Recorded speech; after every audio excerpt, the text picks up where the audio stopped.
Hello, I'm Esther Githo-Ewart. It's Wednesday, January 12th. This is Africa 54.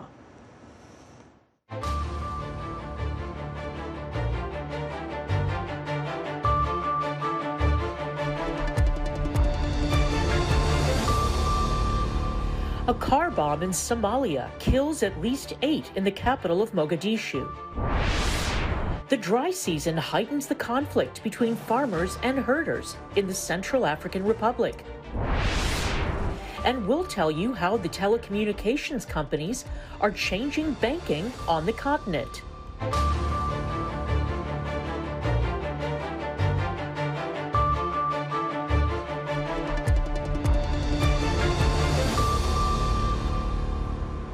Calm in a Mogadishu neighborhood was shattered on Wednesday after a car bomb was detonated. One resident describes the grim scene of the collapsed buildings, destroyed vehicles and body parts scattered in the street. David Doyle has more. Several people were killed in Somalia's capital on Wednesday when a car bomb exploded on a road leading to the airport. Mogadishu resident Mohammed Osman was praying nearby and said the shock of the blast hit the walls and roof of his mosque. When outside, he saw destroyed cars, some collapsed houses, and body parts in the street. Osman said he had seen 9 bodies at the scene. Abdikadir Abdirahman, director of the Armeen ambulance service, put the death toll at 8. It was not immediately clear who was responsible, though such attacks have in the past been claimed by the Al-Qaeda-linked Al-Shabaab. It aims to overthrow Somalia's central government and impose a strict interpretation of Islamic law. The group carries out frequent gun and bomb attacks on security and government targets, as well as civilians. That was David Doyle of Reuters reporting. A wildfire in the South African coastal town of Kleinmond in the Overberg region of Western Cape province is continuing to wreak havoc, destroying property and causing widespread damage to vegetation and plantations. The Kleinmond fire is raging just outside Cape Town, stretching local firefighting resources to their limits. Landowners are joining the efforts to contain the blaze, which has already damaged some of their properties as well as the forest. The blaze, which is threatening local golf estates and wine farms, has also jumped the road at many locations as it spread to other areas. Residents in an informal settlement have had to be evacuated to other locations. Huge plumes of smoke is making visibility very bad.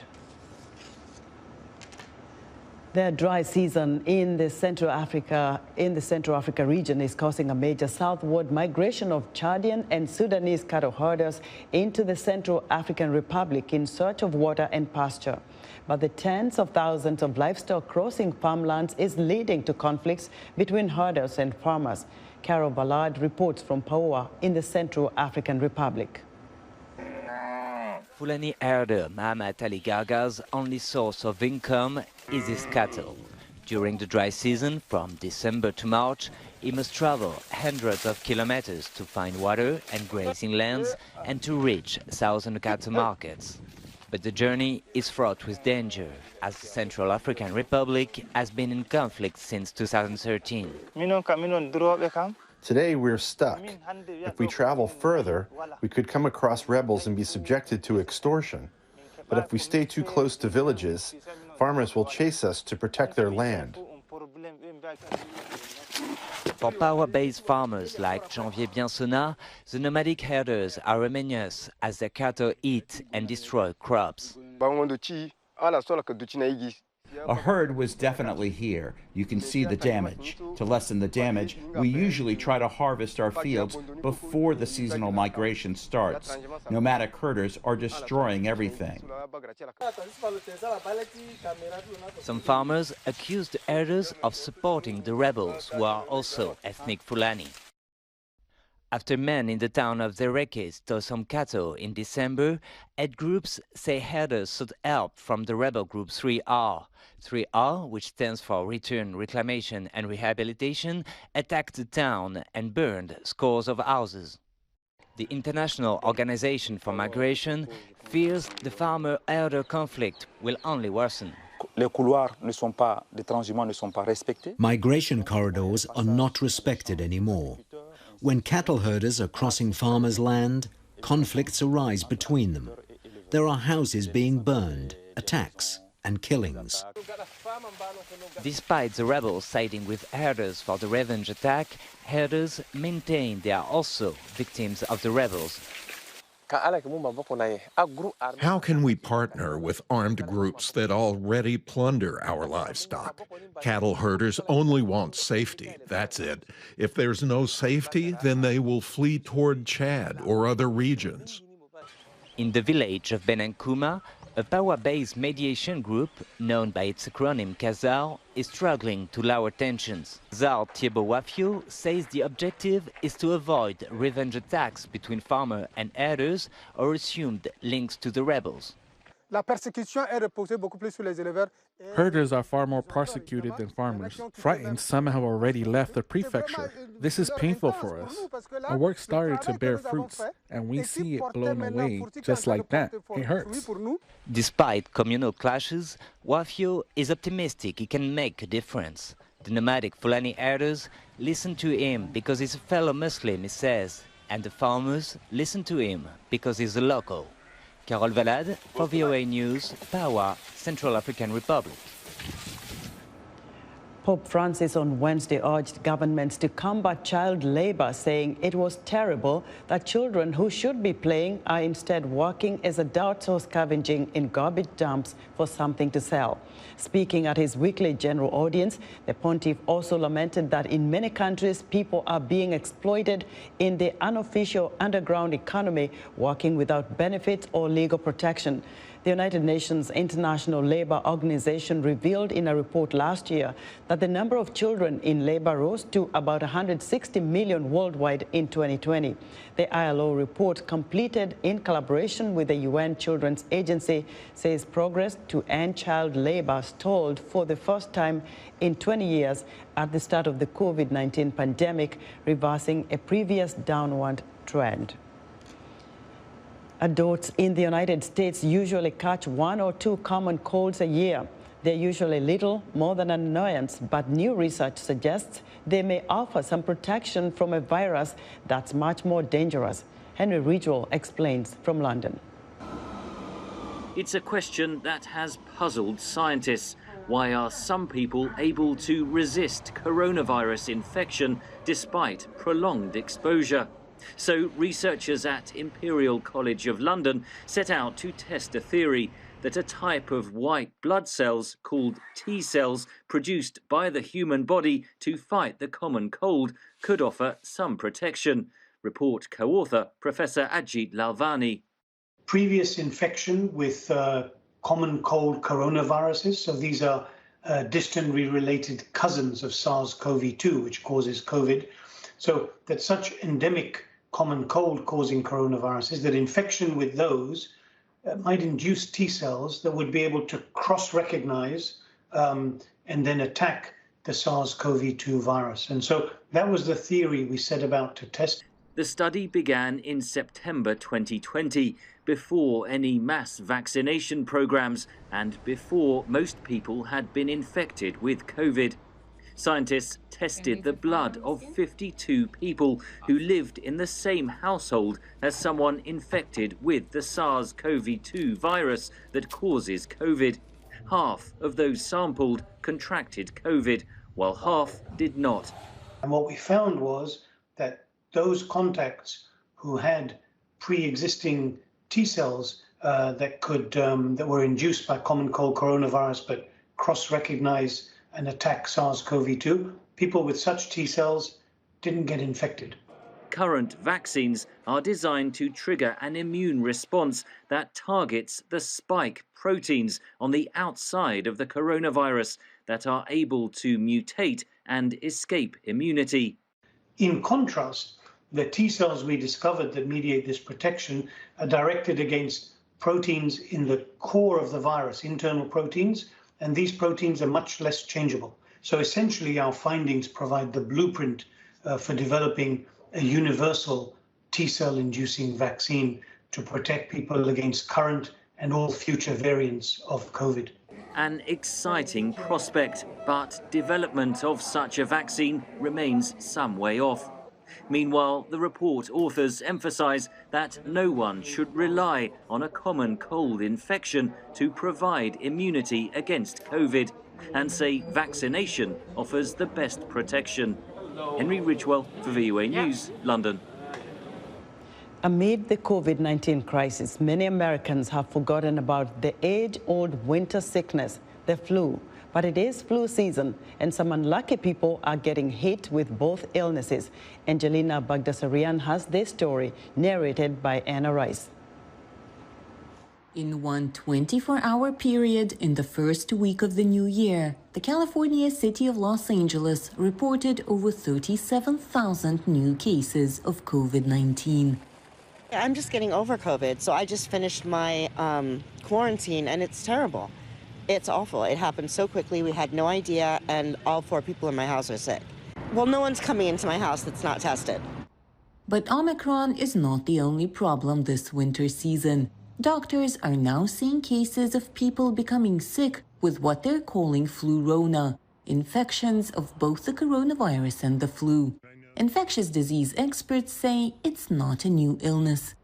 There is no creation of a new virus. So I'm not sure why somebody came up with this name, Flurona. And this is actually not something new. We've known about this since the beginning of the pandemic.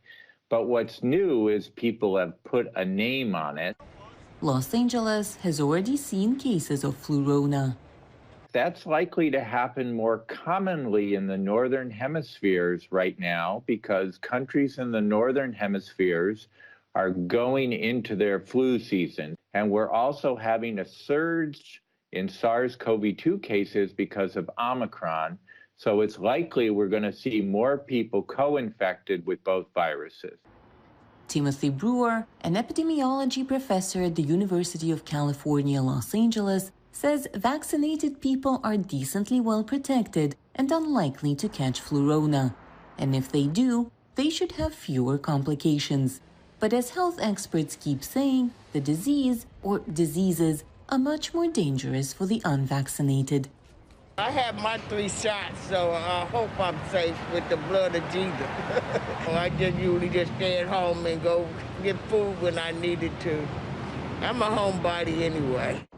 California authorities have extended the indoor face mask mandate for another month. One by one, concerts and festivals are being canceled in the Los Angeles area. However, there is one exception. Los Angeles Mayor Eric Garcetti has promised that the main sporting event of the year, the Super Bowl, won't be canceled. It will take place on February 13th, no matter what. For Angelina Bagdasarian in Los Angeles, Anna Rice, VOA News. We're excited to hear what you think about Africa 54. Join the discussion on Facebook. The address is Africa 54. We're also streaming our broadcast live on Facebook. Please watch and share our show with your friends. Also check out our headlines 24/7 on voaafrica.com. Still to come, a look at how mobile money networks in Africa are changing essential banking services. But first, Haiti Adams tells us what's on tap for Wednesday's Straight Talk Africa. On the next Straight Talk Africa, we'll take a look at informal housing and unplanned communities. Is there a place for them in big urban centers? We'll look at what the mayor of Freetown, Sierra Leone is doing, how she's bringing changes to her city, including its unplanned communities. We'll also talk to a Nigerian American who's making a big difference in affordable housing in Washington, D.C. Join me, Haiti Adams, on the next Straight Talk Africa. US President Joe Biden is pushing legislation to prevent states from imposing laws that limit access to the ballot box, arguing that voting rights are a bedrock American values and need to be better protected. However, his Republican opponents want states to support more rigorous voter identification and ballot security measures to prevent voter fraud. VOA's Anita Powell reports from the White House. U.S. President Joe Biden is throwing his weight behind politically divisive legislation that would allow more federal oversight over elections. saying the stakes are high in the aftermath of the 2020 presidential election. Speaking in Atlanta on Tuesday, he painted the two bills in stark terms. Will we choose democracy over autocracy, light over shadows, justice over injustice? I know where I stand. I will not yield. I will not flinch. I will defend the right to vote, our democracy against all enemies, foreign and, yes, domestic.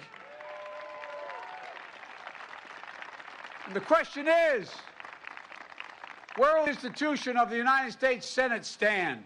In the past year, at least 19 states have passed laws restricting access to voting, according to New York University's Brennan Center for Justice. Biden wants to amend the landmark 1965 Voting Rights Act, arguing that the federal government should rein in states that try to discourage eligible voters by making voting inconvenient, difficult, or confusing. Biden made his argument in Georgia, one of the handful of states where former President Donald Trump claims voter fraud led to his loss in the 2020 presidential election. There's no evidence to back that claim. This debate is urgent, he said, after Trump's election fraud claims triggered a violent attack on the U.S. Capitol on January 6, 2021, as Trump supporters tried to force legislators to stop certifying Biden's win. But, says John Fortier of the American Enterprise Institute, this will be an uphill battle. It's still a pretty broad-based set of changes that would apply everywhere nationally, that would overrule the states. And there's lots of enthusiasm on the Democratic side, partly because they believe in these issues generally, but partly also with January 6th and other things that are motivating them to think that these changes are what's needed. That being said, there is no support on the Republican side. Members of Trump's party largely oppose the legislation. They argue that Republicans aren't seeking to block anyone's access to the polls, but rather to protect against voter fraud. It appears as if the majority leader is hell-bent to try to break the Senate. His argument is that somehow state legislatures across the country are busily at work trying to make it more difficult for people to vote. Of course, that's not happening anywhere in America. Voting rights activists say they see clear evidence of discrimination in these new voting laws. Some key activists skipped Biden's speech, saying they wanted action from the president, not words. What we're seeing within the United States is that we're being told that not everyone has the same right to vote, especially young people, especially those who are disabled, especially communities of color, Black people, Latinos, Latinx people, Asian, Native American, Indigenous people. They're being told that your right to vote doesn't matter as much, as well as those who have immigrated to our country and have become naturalized citizens. Senate Majority Leader Chuck Schumer has pledged to bring the legislation to the floor for a vote before next week. Anita Powell, VOA News, the White House. Mobile money companies in Africa are playing an important role in accelerating the use of digital financial services. Telecommunications operators are major financial players, with their mobile money networks providing essential banking services to tens of millions via cell phones. A United Nations agency called the Better Than Cash Alliance works with governments, businesses and international organizations to accelerate cash to digital payments. For more information, Africa 54 technology correspondent Paul Ndiho spoke to Lucy Nshuti Mbabazi, head of advocacy and partnerships at the Rwanda-based Better Than Cash Alliance. Lucy Mbabazi Nshuti, welcome to Africa 54. Thank you for having me, Paul. Thank you for having the UN Better Than Cash Alliance. You've been at the forefront of driving digitalization in Africa in terms of digital payments. Let's start there. What has been your journey like? 2008, I was at the Kennedy School and met this fantastic professor, Kalestas Juma, who was working in science and technology and working out how it helps Africa. And he focused a lot on his village in Kisumu. And so being that my family is in Rwanda and I was proudly Rwandan, I reached out to the government of Rwanda, the Rwanda Development Board, IT department. And luckily, Rwanda was already on that path since 2000, trying to digitize. What was my thesis turned into my first job assignment. And during that job assignment, we were tasked with figuring out how tourists coming into Rwanda didn't have to carry cash. And a government that was really committed to making it happen helped me land into this space.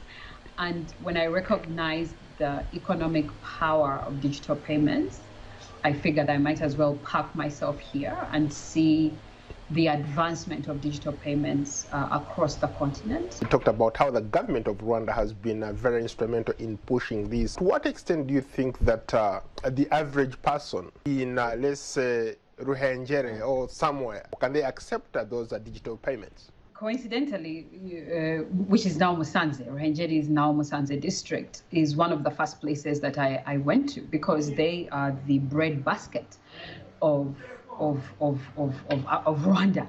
And so today people in Musanze are using digital payments, and obviously COVID helped. It accelerated the need for people to get digital tools and digital payment services.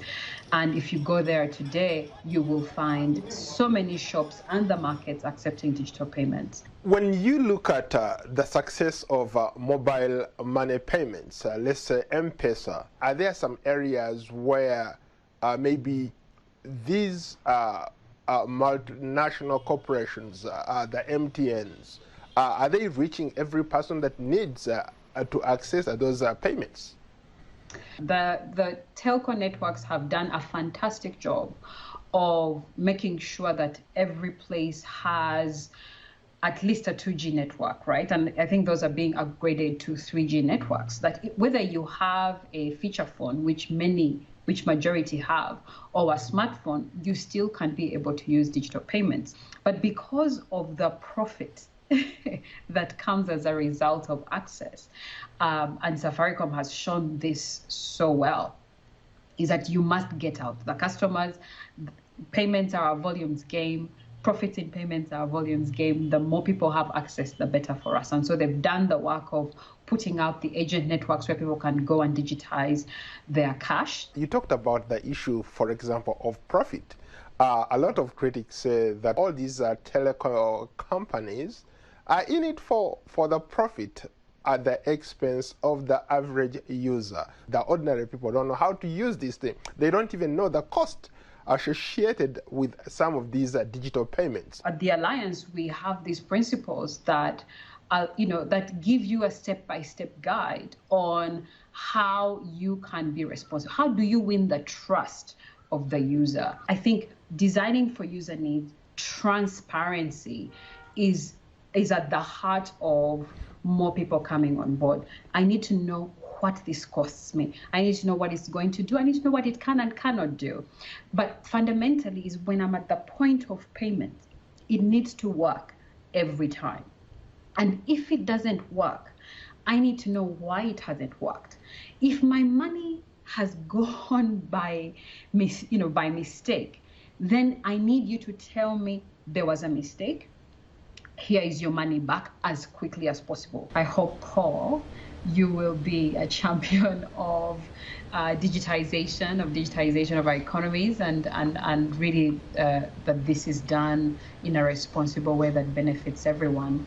Well, that would be a badge of honor on my part. In a way, I'm doing that right now by trying to put this message across. Thank you so much for your time, Lucy. Thank you so much, Paul, and have a great rest of 2022. That was Africa 54 tech correspondent Paul Ndiho speaking to Lucy Nshuti Mbabazi, head of advocacy and partnerships at the Better Than Cash Alliance. Space launches are once again a regular feature on the Space Coast of Florida, thanks to a boom in commercial space transportation and a NASA initiative to return astronauts to the moon with the eventual goal of reaching Mars. As VOA's Ken Faribault reports, it's a dramatic turnaround from a decade ago when the Space Shuttle program ended, forcing the industry to reinvent itself amid fierce global competition. I wasn't born here, but I moved here and learned to walk on Cocoa Beach 3 years before NASA was created. Not only has Dale Ketchum grown up with the U.S. space program, he's watched it transform the economies of communities surrounding NASA's Kennedy Space Center several times since the 1950s. For 50 years, roughly, Florida Space Coast was the place for launch. Launch, but not production. Most of the equipment used in the Apollo and Space Shuttle programs over those years was shipped to Florida for assembly. Landing gear down and locked. When Atlantis touched down in 2011 on the final shuttle mission, it marked the end of an era in human spaceflight. As launches decreased, the Space Coast's economy suffered. In 2011, unemployment was 12% at that point. The economy and its outlook were not strong. Brian Baluta, Vice President of the Economic Development Commission, or EDC, of Florida's Space Coast, says that's when his organization offered a concept that could change the fortunes of the area's workforce permanently. And it started with taking the unusual step of reaching out to the companies who were likely to produce the successor to the space shuttle. At the time, it was called the Crew Exploration Vehicle, and there wasn't a contract for it yet, but we reached out to Lockheed Martin and Northrop Grumman and Boeing, the companies that would likely compete and win for that contract. And we made the unusual pitch of, if you win the contract, not only should you consider launching from Cape Canaveral, but you should consider assembling your spacecraft here. The concept took off. Just like diversifying a portfolio, if you diversify the area with your products, you can ride through those lows. Kelly DeFazio is a site director with Lockheed Martin, which won the contract to create NASA's next-generation spacecraft to transport humans back to the moon. The Crew Exploration Vehicle, now called Orion, will be the capsule of the upcoming Artemis missions. Some of Orion's components are pieced together at Lockheed's new Star Center near Titusville, Florida, including wiring harnesses. This is basically the nervous system, so to speak, of the capsule, right? And the application of thermal tiles that will protect the Orion capsule. The panel that actually covers just adjacent around the hatch, so the side hatch would be right here where the white foam is. DeFazio says excitement is building. We're going to take humans farther than we have ever gone before. When I was growing up with the original 7 astronauts in Cocoa Beach, it was really a frontier town. That Wild West description is also how Ketchum characterizes the present-day Space Coast, with government contractors and private companies like SpaceX, Blue Origin, and the Airbus OneWeb partnership jockeying for real estate and launch access. We just had an announcement that there will be a small launch company called Astra coming here to build small rockets for small satellites, which is a big new component of the whole space industry. They're the first small rocket, really small rocket to come here, but we've also got Firefly, Relativity coming, and others will be coming after that. The more the merrier, says Ketchum. Not only does it help the local economy, it also keeps the United States competitive globally in a new space race. Kane Fairbaugh, VOA News, Cape Canaveral, Florida. And that's our show for today. Be sure to watch Africa 54 on our website at VOA Africa.